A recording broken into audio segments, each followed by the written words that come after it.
درې کارونه کوئ دا ټول خلک به ستاسو خپو ته راشي. الله به درته دومره عزت درکړي چې دا ټول خلک به تاسو ته سرنګون شي. زه نه وایم، د الله رسول صلی الله علیه وسلم فرمایي چې درې کارونه خپل کوي، درې کارونه کوئ، الله به درته داسې عزت درکړي چې دا ټول خلک به ستاسو خپو ته راشي.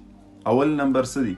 صل من قطعک، تعلق د هغې چا سره جوړ کا او جوړوه کوم خلک چې له تا سره تعلق ختموي. دا یاد وساته، کار ګران دی که آسان دی؟ خو د شریعت په نظر کې ډیر زیات آسان دی، او که هم کړو نو فایدې هم دومره دي چې د الله رسول صلی الله علیه وسلم فرمایي چې کوم خلک له تا سره تعلق ختموي د هغې سره تعلق جوړ که، دغه خلک به الله ستا خپو ته راولي. یو سړی دی اکثر په رشته دارانو کې داسې کېږي، ته به هغې ته عزت ورکې، ته به ورنږدې کېږي، هغه به د دې نه غلط سوچ او غلطه فایده به اخلي او به له تا نه منډې وایي. خو چې هغه له تا نه منډې وایي ته هم ورپسې شه، د الله دپاره او د الله د رسول صلی الله علیه وسلم د دې حدیث مبارک د خاطره ته د هغه سره تعلق جوړ. او به له تا سره تعلق ختموي، او به تا سره رشته داري ختموي، ته یې ورسره جوړوه. فایده به یې څه وي؟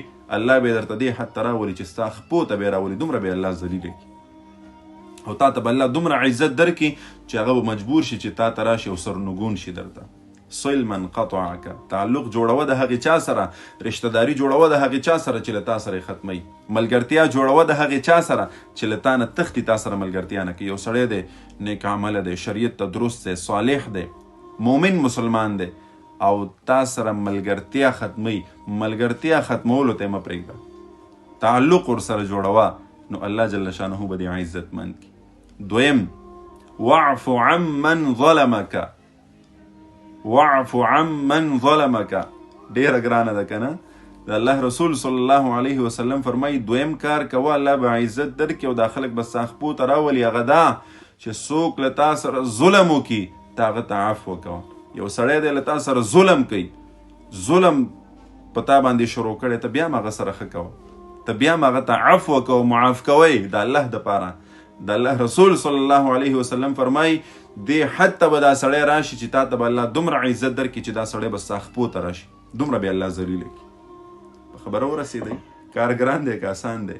واعف عن من ظلمک، عفو کوه د هغې چا سره کوم سړی چې په تا باندې ظلم کوي، معاف کوئ د الله دپاره. کوي دې ظلم څومره به یې وکړي، تر کوم حده پورې به یې وکړي، خو ته معاف کوه، الله به دې خپو ته راولي دا سړی. او دریم نمبر، د الله رسول صلی الله علیه وسلم فرمایي احسان کوه د هغې چا سره کوم سړی چې له تا سره بد کوي. یو سړی دی تا سره زیاتې کوي، ته بیا هم د هغه سره احسان کوه.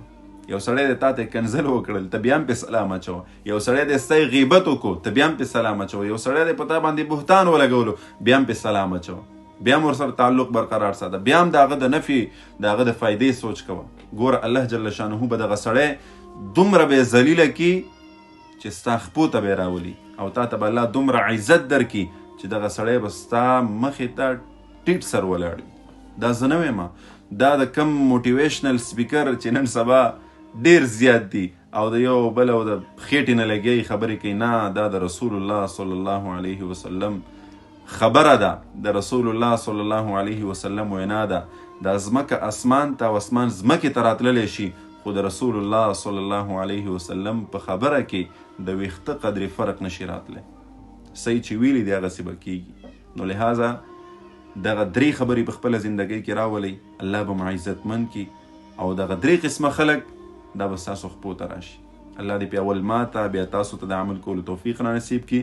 دغه ویډیو خپلو ملګرو سره، خپلو یارانو دوستانو سره او خپل فیملی ممبر سره شیر کړئ، کیدای شي تاسو نه مخکې په هغې عمل وکړي او د دغه قسمه خبرو نه، زیاتي نه، ظلم نه ځان وساتي، او یو